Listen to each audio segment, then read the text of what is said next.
শাকিব খানের সিনিয়র বন্ধুতেও কিন্তু প্যাচ কাটেনি। শাকিব খান কিন্তু আমিন খানকে কঠিন জবাব দিয়ে দিলেন, কারণ আমিন খান শাকিব খানকে ইঙ্গিত করে একটা কথা বলছিল যে শাকিব খান এখন ঈদ কেন্দ্রিক হয়ে গেছে, কারণ ঈদের ছাড়া তিনি সিনেমা রিলিজ করতে পারে না, এবং ঈদ ছাড়া যদি সিনেমা রিলিজ করে তাহলে সেই সিনেমা চলে না, যে কারণে সাহস পায় না ঈদ ছাড়া সিনেমা রিলিজ করতে। তারই যেন প্রতিবাদ করলেন এবার শাকিব খান।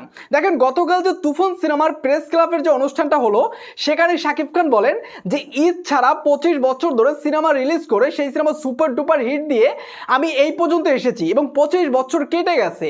এখন আমি 25 বছর পর সিনেমা রিলিজ করে ঈদ ছাড়া আমি কি প্রমাণ করব?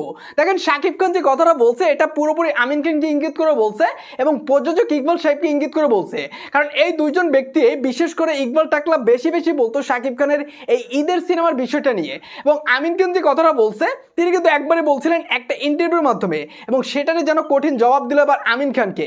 কিন্তু আমিন খান